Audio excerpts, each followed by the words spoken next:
Welcome to KR engineering and career guidance YouTube ఛానల్ని subscribe చేయండి, like చేయండి, share చేయండి. కేఆర్ జనరల్ గ్రూప్లో కానీ పర్సనల్ గ్రూప్లో కానీ డిస్క్రిప్షన్లో ఫోన్ నెంబర్ ఉంటుంది, దాని ద్వారా మీరు జాయిన్ అయ్యే అవకాశం ఉంటుంది. మరి ఈరోజు మనం అప్డేట్ ఏంటంటే 2026కి సంబంధించి ఇంజనీరింగ్కి సంబంధించిన అన్ని కౌన్సిలింగ్స్ దాదాపు జోసా, సిశాప్, ఎంసెట్, ప్రైవేట్ యూనివర్సిటీస్ అన్ని కౌన్సిలింగ్స్ ముగిశాయి. దాదాపు అడ్మిషన్ డేట్స్ కూడా 99.9% కంప్లీట్ అయిపోయాయి.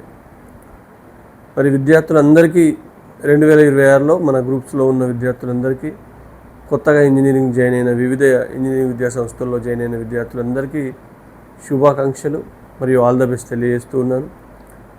పెద్ద ఎత్తున మీరు ఎంతో కష్టపడి ఇంటర్మీడియట్లో 2 years బాగా హార్డ్ వర్క్ చేసి జేఈ మెయిన్స్ అడ్వాన్స్లో మంచి ర్యాంక్ సంపాదించి ఐఐటీలో అయితేనేమి, ఎన్ఐటీస్లో అయితేనేమి, ట్రిపుల్ అయితేనేమి, టాప్ ప్రైవేట్ యూనివర్సిటీలో అయితేనేమి, మరియు ఎంసెట్ ఇంజనీరింగ్ కాలేజీలో కూడా టాప్ కాలేజీలో మంచిగా ఎంసెట్ ప్రిపేర్ అయ్యి మీరు ర్యాంక్ పొంది ఉన్నారు. దాని ప్రకారమే మంచి ఇంజనీరింగ్ విద్యా సంస్థల్లో జాయిన్ అయి ఉన్నారు. మరి వాట్ నెక్స్ట్? మీరు కోరుకున్న సీట్ అయితే వచ్చేసింది.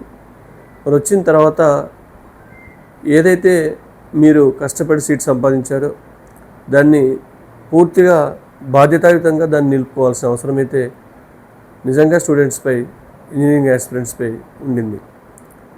రాబోయే 4 years మీరు ఖచ్చితంగా కష్టపడాల్సిన అవసరం ఉంది. కష్టపడడం అంటే మీరు ఇంటర్మీడియట్ కష్టపడిన దానిలో కనీసం 25% కష్టపడ్డా ఇక్కడ మంచి రిజల్ట్ సాధించగలుగుతారు. మీరు అనుకున్న ప్యాకేజెస్ లభిస్తాయి. పూర్తిగా ఇంజనీరింగ్ అంటే ఎంజాయ్మెంటే కాకుండా కంప్లీట్గా సబ్జెక్టుపై దృష్టి పెట్టండి, అప్డేటెడ్ స్కిల్స్పై దృష్టి పెట్టండి, ఎప్పటికప్పుడు ప్రాజెక్ట్స్ కంప్లీట్ చేసుకోండి. ఇంటర్న్షిప్ రావాలంటే దానికి ఎట్లా మనం కోర్సెస్ నేర్చుకోవాలని దానిపై దృష్టి పెట్టండి. చాలామంది students first year, second year కొంత రెస్ట్గా భావిస్తారు. కొత్తగా కాలేజీ పోయిన తర్వాత కొత్త ఫ్రెండ్స్ వస్తారు. మరి వారిని పూర్తి స్వేచ్ఛ కూడా ఉంటుంది. మరి ఈ మొబైల్ ఫోను, ల్యాప్టాప్ కొత్తవి కూడా మనకు ఉన్నాయి. వీటిని టెక్నాలజీ కోసం వాడండి, కానీ పూర్తిగా వేరే పనుల కోసం ఉపయోగించద్దని కూడా తెలియజేస్తూ ఉన్నాను. మరి ఇంజనీరింగ్లో మనకేంటంటే చదవడం తక్కువ, ప్రాక్టికల్ చేయడం ఎక్కువ. అంటే ప్రధానంగా నెక్స్ట్ ల్యాబ్స్లో ఏం చేయాలి, తర్వాత యాక్చువల్లీ ఇప్పుడు ప్రజెంట్ ఏ ట్రెండ్ నడుస్తూ ఉంది, ప్రజెంట్ ఏ కోర్సెస్లో అయితే అవకాశాలు ఉన్నాయి, మరి అప్డేటెడ్ కోర్సెస్ ఏవి నేర్చుకోవాలి, ప్రధానంగా కమ్యూనికేషన్ స్కిల్స్ ఎట్లా మనం అప్డేట్ చేసుకోవాలనే ప్రతి విషయం ఫస్ట్ ఇయర్ నుంచే దృష్టి పెట్టండి. ఇది చాలా మంచి పరిణామం అన్నమాట. మరి లేదు మేము ఫస్ట్ ఇయర్ కొంత రెస్ట్ తీసుకుంటాం అని చెప్పేసి నెగ్లిజెన్స్ చేస్తే ఓవరాల్గా మీకు బ్యాక్లాగ్స్ అయిపోతాయి, ఇబ్బంది అవుతుంది. కాబట్టి ప్రస్తుతం ఉన్న తరుణంలో skills, CGPA, next updated skills, coding లాంటి వాటిపై దృష్టి పెట్టకుండా మనం కంప్లీట్గా ఒక 1-2 years ఇంజనీరింగ్ని ఎంజాయ్ చేద్దామని మీరు అనుకుంటే తప్పకుండా మీకు భవిష్యత్తులో అవకాశాలు సన్నగిల్లే అవకాశాలు అయితే చాలా ఉన్నాయి. మీరు ఏదైతే ఇంజనీరింగ్ని ఎంజాయ్ చేస్తూనే మీరు ఎట్ ద సేమ్ టైం మీ యొక్క టార్గెట్ మర్చిపోవద్దు. ఉద్యోగం అంటే మనకు ప్రైవేట్ సెక్టార్లోనే కాదు, ప్రభుత్వ ఉద్యోగాల కోసం కూడా మీకు రేపు ఆఫ్టర్ ఈ బీటెక్ డిగ్రీ తర్వాత సివిల్స్ వైపు వెళ్ళొచ్చు. చాలా అవకాశాలు ఉన్నాయి. మీ బ్రాంచ్కి సంబంధించిన ఏవైనా అవకాశాలు గవర్నమెంట్ సెక్టార్లో, ఇప్పుడు ఈసీ, ట్రిపుల్, మెకానికల్, సివిల్ లాంటి బ్రాంచ్లో గవర్నమెంట్ సెక్టార్లో కూడా ఛాయిసెస్ ఉంటాయి. మరి దానికి మనం వేసుకోవాల్సిన ప్రణాళిక ఏంటి, ఇవన్నీ మీరు డే 1 నుంచి అంటే ఫస్ట్ ఇయర్లో జాయిన్ అయినప్పటి నుంచే తప్పనిసరిగా దృష్టి పెట్టాల్సిన అవసరం ఉంది. మనం లక్షలు వెచ్చించి ఇంటర్మీడియట్ చేసాం, ఆల్రెడీ 6th, 7th నుంచే కార్పొరేట్ కాలేజీలో స్కూళ్ళల్లో కాలేజీలో చదివి ఉన్నాం. ఇంటర్మీడియట్ కూడా లక్షలు వెచ్చించాం. ఇంజనీరింగ్ కోసం కూడా మరి మనం ఎంత లేదన్నా దాదాపు 15-20 లక్షలు స్పెండ్ చేస్తూ ఉన్నాం.